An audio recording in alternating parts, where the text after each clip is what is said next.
Hello বন্ধুরা, আজকে বৃহস্পতিবার, আজকে নিরামিষ। দেখো কি রান্না করছি, বটবটি আলু ভাজা আর হয়েছে ধোকার ডালডা করবো।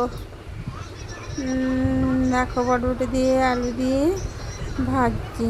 এবার ধোকাটাকে কড়াইতে জ্বালিয়ে ওটা পুর বানিয়ে রেখে দিয়েছি। এদিকে ডাল আর আলু আর বটবটি ভাজা হয়ে গেছে আমার।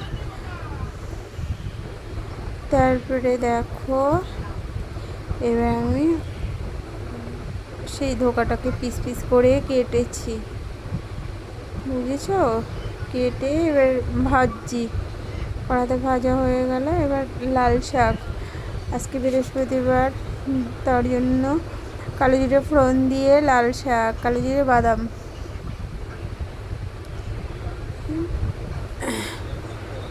লাল শাক। দেখো বন্ধুরা, এরপরে হলো আমি ওই ধোকাটাকে বুপি বুপি কেটেছি। এবার ওইগুলোকে ভাজছি,